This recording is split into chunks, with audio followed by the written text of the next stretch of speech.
¿Qué pasa si combinas una legión de supersoldados con armaduras, graduados de arquitectura e ingeniería civil, masoquismo y una culpa colectiva por los eventos del asedio de Terra?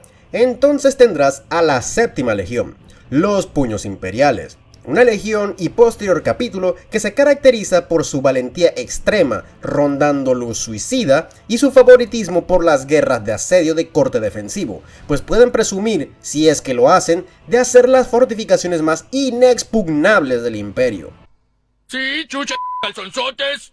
A diferencia del resto de capítulos de Primera Fundación, con capítulos sucesores que apenas si sabes que otros tienen, los Puños podrían presumir de tener los capítulos sucesores más conocidos del que pueden tener historias independientes de su capítulo progenitor. Los Templarios Negros y Puños Carmesí pueden dar fe de ello, al punto que hay veces que logran eclipsar a su progenitor. Son el capítulo que más intentan mantener algo del imperio que el emperador tuvo en mente. Al menos una cáscara, pues tratan de salvar mundos, que los mismos cumplan sus deudas y, de ser necesario, destronar gobernantes estúpidos. Es por eso que muchos los catalogan como la verdadera Legión Imperial, título compartido con los Ultramarines y Ángeles Sangrientos. Pero para saber cómo terminaron siendo unos estoicos con la terrible necesidad de exterminar todo traidor que vean, vemos un poco de su historia. Como todos a estas alturas debemos saber los orígenes de los Puños Imperiales, que datan de las eras de la Guerra de Unificación. Estos reclutaban de todas partes de Terra sin excepción, tanto así que reclutaban de zonas que el resto de legiones decían tenían derechos exclusivos. ¿Por qué lo hacían? Simple, el emperador quería que esta legión se volviera la cara más visible para los mortales de lo que era un Astartes. Si los Ángeles Oscuros eran lo que el emperador quería como un marín espacial, ellos serían para el público. Y no en balde, pues cuando lucharon en Terra en las guerras, no solo conquistaron muchas naciones y ciudades, como la del Mar de Cristal, la Fortaleza del Quinto Círculo o Invocadores del Viento, sino que conquistarían uno muy especial que le otorgaría su primer honor de batalla: Roma. Gracias. No siento mis piernas, don Cangrejo. A pesar de sus victorias y destrucción, estos se tomaban la molestia de reconstruir algunas, y en todas construirían ciudadelas, en un total unas 600, en la que ciudades enteras se reconstruían alrededor. En la Gran Cruzada, cuando salieron en las expediciones, fue el capitán Segismundo que daría las primeras piedras de cómo serían las campañas para su legión. A diferencia de la gran mayoría de legiones que solo conquistaban, Segismundo concluyó que una victoria real no solo era conquistar y ya, debían consolidar, por lo que un mundo conquistado, mundo reconstruido, como un baluarte digno de un imperio del hombre. Es gracias a eso que eran llamados como la roca fundacional, pues mundo que iban, ponían la primera piedra para la reconstrucción. Solo 3 legiones de las 20, ¿Qué dijiste? No te eches para atrás, güey. ¿Qué dijiste? 18 hacían eso, los Ultramarines y portadores de la palabra. Sin embargo, no se confundan, muchas de sus conquistas no fueron bonitas y ni mucho menos. Eran tan salvajes y hasta crueles como el resto de legiones, como el caso de reclutar a todo varón de un planeta con la capacidad de agarrar un arma. ¿Quiere ver el dibujo que hice? Teniente Simpson ha estado en vela durante horas. De nada nos sirve malhumorado. Pero no estoy cansado. De todas formas, muchas de sus campañas son célebres. Una de las primeras incluso hizo sonar la campana de las almas perdidas en la conocida como Guerra Inaudita en Neptuno, pues perdieron 50 de los suyos contra una plaga psíquica. La conquista de Ofelia y Araneus, que posteriormente sería renombrada como Necromunda, y muchas más. En ese entonces recibirían señales de un sistema humano llamado Inwit, y se encontrarían con su primarca, Rogal Dorn. Él y Magnus serían los únicos que buscarían al emperador de manera activa y se le daría el mando de su legión. Al ser un capítulo de marines de pocas palabras, liderados por un primarca de igual de pocas palabras, no hubo mucha ceremonia, por lo que fueron a la campaña rápidamente. Sus campañas posteriores fueron tales que recibirían más honores que ninguna otra legión, quizás solo un poco menos que los lobos lunares, y te preguntarías, si tan buenos eran, ¿por qué Dorn no se volvía el señor de la guerra? Buena pregunta, y se resuelve fácil. Rogal Dorn, si bien era un gran primarca que conquistaba y fortificaba, lo cierto es que tenía una personalidad dura, tan dura como una piedra, y era un tanto... Mientras que Horus ya tenía mucho más tiempo y experiencia que Dorn en la cruzada y tenía una personalidad más extrovertida, por lo que podía sortear mejor a sus hermanos y casi cualquiera mejor que nadie, por lo que la elección de Horus era la correcta, al menos antes de, bueno, la pelea por los terrenos. Como sea, si bien Dorn no sería elegido, eso era algo que nunca le importó. Total, su cruzada continuaba. Con el tiempo, desarrolló buenos lazos con algunos primarcas y legiones, pero algunas veces tenía fricciones que llegaban a enemistades. Una de ellas y la más famosa es con los guerreros de hierro, pues ambos eran marines que hacían básicamente lo mismo y a primera vista uno pensaría que eso sería algo que los uniera, pero no era el caso en ambas legiones. Si vieron mi video de los guerreros de hierro sabrán por qué, pero resumiendo, sería más que nada por envidia. Pues uno recibió honores y el otro pues... Aún estás vivo. Pareces por eso. De todas formas, su nombre de puños imperiales la obtendrían en esta campaña por el emperador, no solo por ser los marines públicos, sino porque eran la legión que más acompañaron al emperador en la cruzada, tanto así que cuando terminó la cruzada de Ulanor, serían ellos los que serían los protectores, los pretorianos de Terra, y quienes tendrían la distinción de fortificar el palacio imperial y el sistema solar. Es gracias a eso que para los terranos un marine espacial era un puño imperial sin duda. Cuando inició la herejía era algo completamente inaudito, algo que nadie podía creer, y de hecho Dorn casi mata a Garro por considerarlo una blasfemia, pero al final aceptó la amarga verdad, por lo que ordenó fortificar lo mejor posible a Terra, incluso más de lo que se tenía planeado. Tuvo varias campañas notables como Enfal, Cetonia, Marte, o quizás la más emblemática, Terra misma, en la que sufrieron la peor batalla de la herejía, en la que cada marín traidor, primarca demonio, titán infernal y demás harían todo lo posible para destruir el imperio que tanto costó construir. Una campaña que duraría meses, los peores meses de su vida, que terminó en una victoria completamente amarga. Pues ellos y otras legiones leales serían testigos de cómo Rogal Dorn y Yagatai Khan cargaban a un emperador al borde de la muerte. Bien, lo hicieron. Tomaron mi única oportunidad para ser feliz y la destrozaron. La destrozaron en muchas y muy pequeñas partes. Después de la misma serían ellos los protagónicos en la segunda fase de la guerra civil conocida como la Purga, en la que su primarca iba en una armadura negra en forma de luto, listo para iniciar la cruzada de venganza contra los traidores. Tan molesto estaba que incluso tuvo varios momentos y discusiones con Guilliman por su ausencia en la hora más negra del imperio, y para rematar la goza, ese mismo primarca amenazaba con disolver la legión como el resto en el Codex Astartes. Algo que Dorn y sus puños no aceptaron, pues se consideraban una legión cruzada. Además que tenían primero que hacer la purga, algo que era lo más lógico, pero en el fondo nada de eso valía la pena, hasta la famosa jaula de hierro, una campaña casi sin sentido con la excusa para purificarse de su falta para atrapar y encarcelar a Perturabo en una jaula de hierro, una trampa tan evidente que Dorn y los suyos ni siquiera lo tomaron en cuenta.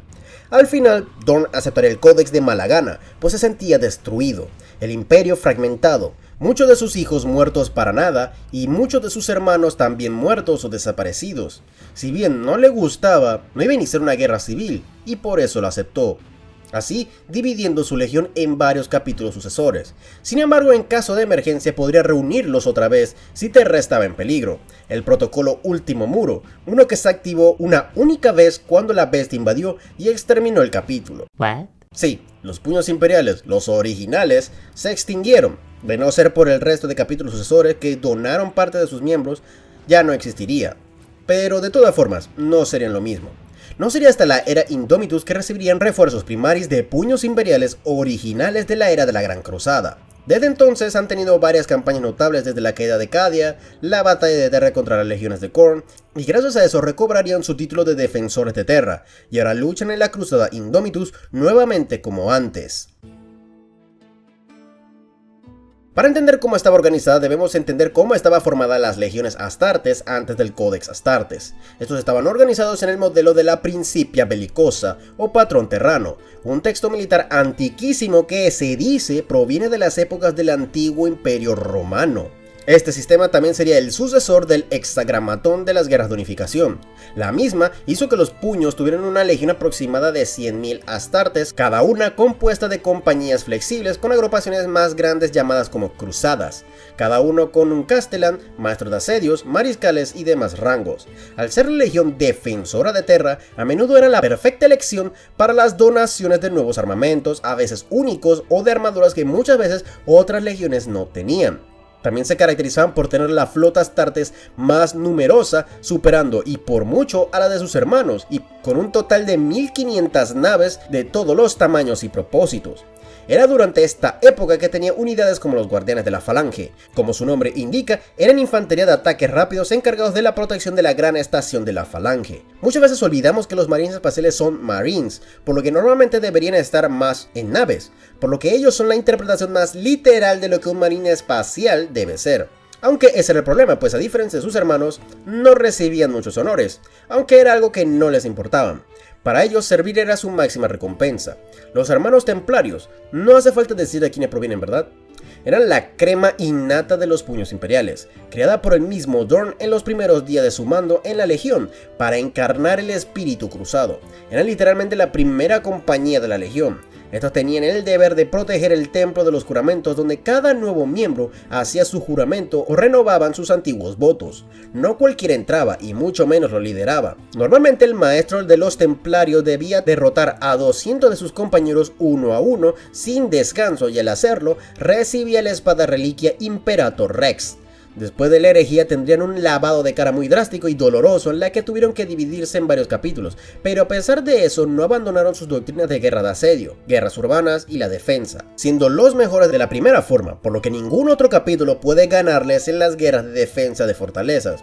Además de aceptar el códex, estos, para no sentirse tan mal con eso, agregaron un apéndice único para ellos llamado como el libro de las 5 esferas o ritos de batalla, que destaca por tener dolor en casi muchas de sus oraciones. Estos han tenido nuevas unidades gracias al códex, y gracias a los tiempos más actuales lograrían rescatar una unidad que se pensaba perdida, los Urskals, la guardia de honor y guardaespaldas del Primarca durante la Gran Cruzada y herejía de Horus. Estos se elegían de los mejores de los guardianes de la Falange. Al ser sus guardaespaldas también eran sus confidentes y voz para el resto de la Legión. Estos serían casi exterminados en la batalla de Plutón y durante el clímax del asedio de Terra. Se cree que después de la desaparición de su primarca los mismos se disolvieron. No es hasta la era de Indomitus que regresarían como primaris por orden de Guilliman, aunque estos ya no son una guardia de honor, pues sin su primarca no tienen ese propósito. En cambio son básicamente los puños elegidos para la creación de las defensas de cualquier sistema. Es decir, estos son una versión light de un Rogal Dorn. Como dato extra, fue el Urskal teniente Heid Calder que encontraría a la Anacoreta en el mundo cardinal de Almase. La semilla genética de los puños imperiales es estable, tanto como la de los ángeles oscuros como la de los ultramarines, y eso se nota bastante con la cantidad de capítulos sucesores con bastante renombre. De hecho, es gracias a eso que es la segunda más popular para crear nuevas fundaciones, superando a los ángeles, pero no a los ultramarines, claro está. Sin embargo, a pesar de todo eso, la misma tiene ciertas fallas que vienen de fábrica. Por ejemplo, los puños carecen de dos órganos fundamentales de los marines: la glándula de Becher, que le asegura escupir saliva ácida y así comer casi lo que sea, y la más importante, la membrana de Susan. Esta última es peligrosa, pues la misma hace que un marín caído no muera, sino que esté en coma. Los puños caídos permanecen muertos. La guerra de la bestia es el máximo ejemplo, pues todos murieron en dicha campaña. La única ventaja de dicha falla es que ningún marín de los puños podría ser secuestrado y lavado el cerebro por sus primos caóticos. Y otro problema de la semilla, pero es más de conducta, es su tendencia inconsciente a recibir lesiones y a buscar tareas difíciles, lo cual las hace un tanto imprudentes, suicidas y masoquistas, pues no negarán un buen castigo corporal. Estos dicen que lo hacen por penitencia, pero muchos sospechan que sea por algo más. ¡Pégame, pero no me dejes! Los puños imperiales son uno muy especial, pues si bien mantienen todavía su mundo natal, Ingwit, estos pueden reclutar de varios mundos, y eso se debe a que oficialmente son un capítulo en base de flota, pues la Falange es más que suficiente para hacer su fortaleza monasterio. Como ya dije, por su falta de membrana de Susan, deben reponerse de manera exagerada para no extinguirse. Varios de sus mundos de reclutamiento serían la propia Terra, lo cual nos dice lo peligroso que es, las lunas de Júpiter, Faros, Ingwit, donde es gracias a ellos que mantienen la cultura del capítulo y les recuerda quiénes son, y quizás la más violenta de todas, Necromunda. Estos, cuando reclutan a un candidato, se les hacen varios exámenes desde los regulares físicos, psicológicos, oculares, de IQ, habilidad en el uso de armas, psíquicos y, más importante, tolerancia al dolor. Todas esas pruebas lo hacen por meses en la propia falange, en la que todo se le enseña a escribir y hablar el gótico bajo. Y si terminan, entonces pasan a la última prueba: el túnel del terror. En la misma se enfrentarán al calor más extremo, al frío más congelante, al propio vacío y demás pruebas que solo irán en aumento.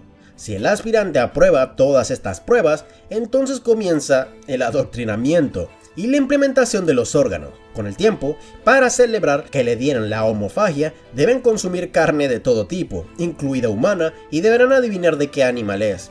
Mírenlo como una novatada. Ya cuando son marines hechos y derechos, la familia es informada que su hijo lo logró y ahora es un marín espacial en toda regla. Algo oscuramente tierno. Ahora, si por alguna razón el recluta falla y no muere en el intento, no se preocupen. Como compensación, el aspirante será parte de la Auxilia Áurica, una fuerza de guardias que se encargan de la defensa de la falange, por lo que no será una decepción para la familia.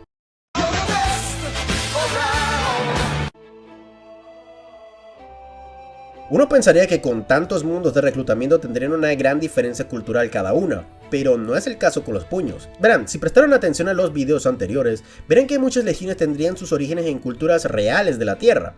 Los ángeles oscuros de los caballeros medievales, hijos del emperador del Imperio Romano de la era de Calígula, guerreros de hierro de vaqueros y centroamericanos, cicatrices blancas de mongoles y de otras regiones del lejano oriente, y lobos espaciales de, bueno, vikingos.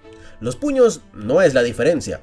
Estos, al ser básicamente las tropas de la propia Terra, están muy basados en el Sacro Imperio Romano Germánico, de ahí su gran cantidad de sucesores germanos, itálicos, hispanos en sus capítulos.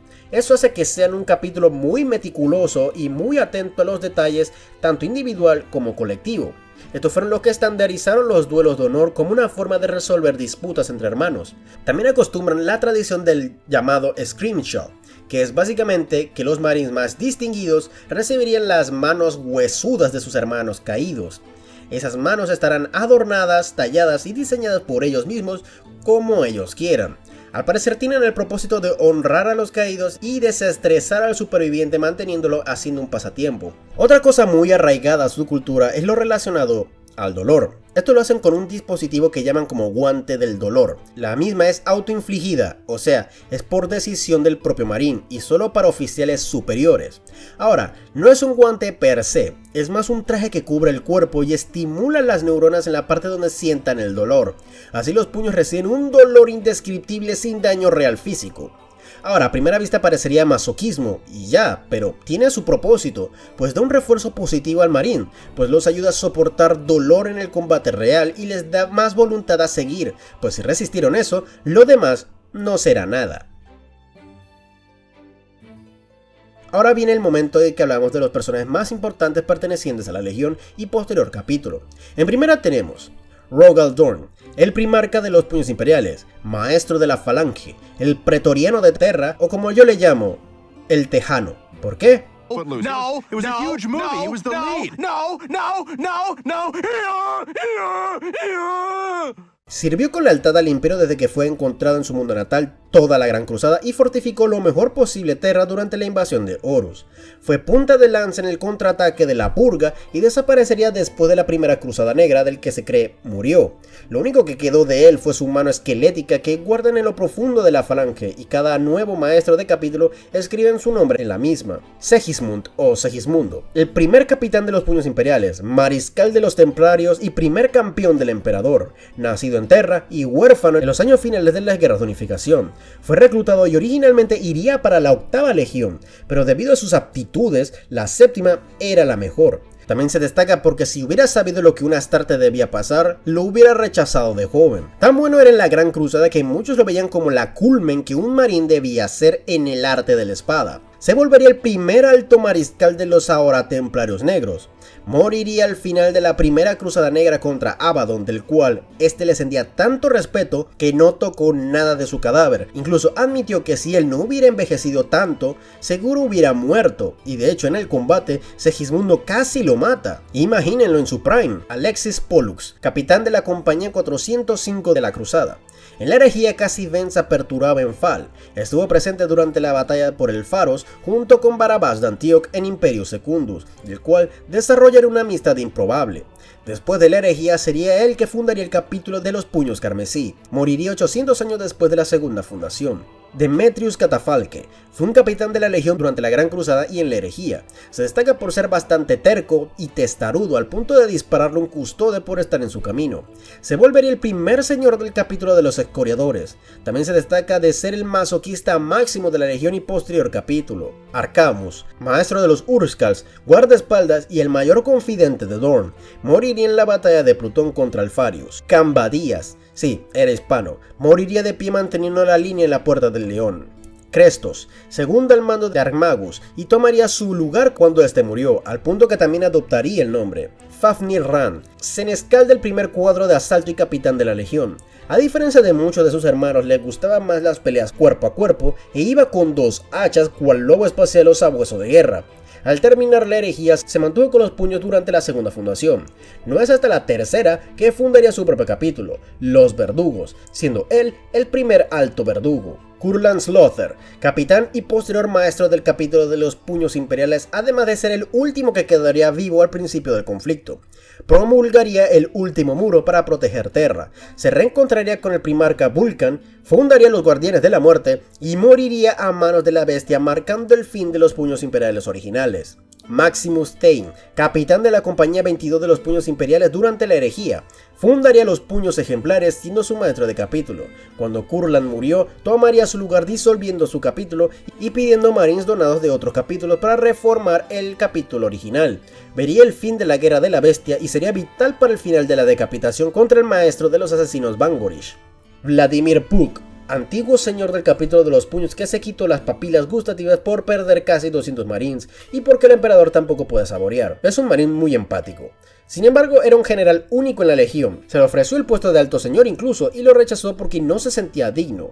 Moriría a manos de los tiránidos. Vorn Hagen, antiguo señor del capítulo sucesor de Puck, tan severo como Dorn como cualquiera. En realidad, él no era la primera opción de maestro de capítulo, pero Lysander rechazó el puesto. Moriría en la batalla de la Puerta del León cuando sucedió los eventos de la Gran Grieta. Gregor Desian, actual maestro del capítulo de los Puños Imperiales. No hay mucho que decir de él, lo cual es sorprendente pues hablamos de un maestro de capítulo de la primera fundación. Darmat Lysander, primer capitán del capítulo en los milenios actuales. Se caracteriza por haber permanecido un milenio entero y salir sin ningún tipo de mancha del caos. En la deformidad, es considerado un mal jefe pues en una campaña rechazó la ayuda de refuerzos de ángeles sangrientos y ultramarines contra los hijos de la forja de Chontu. Thor Garadon, capitán de la tercera compañía, tuvo mucha acción en Taladron, comandando la falange contra Chontu y Belacor.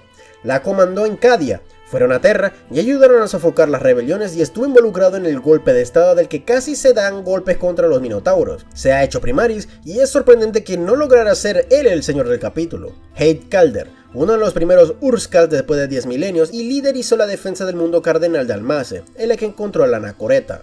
En fin, los Puños Imperiales son los poster boys, o al menos deberían serlo sabiendo ya lo dicho.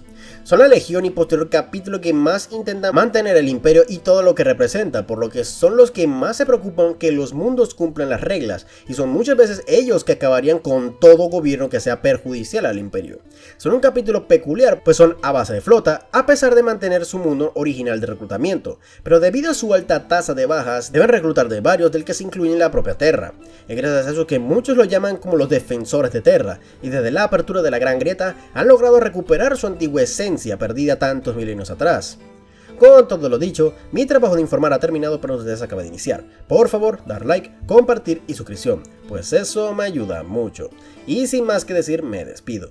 Nos vemos.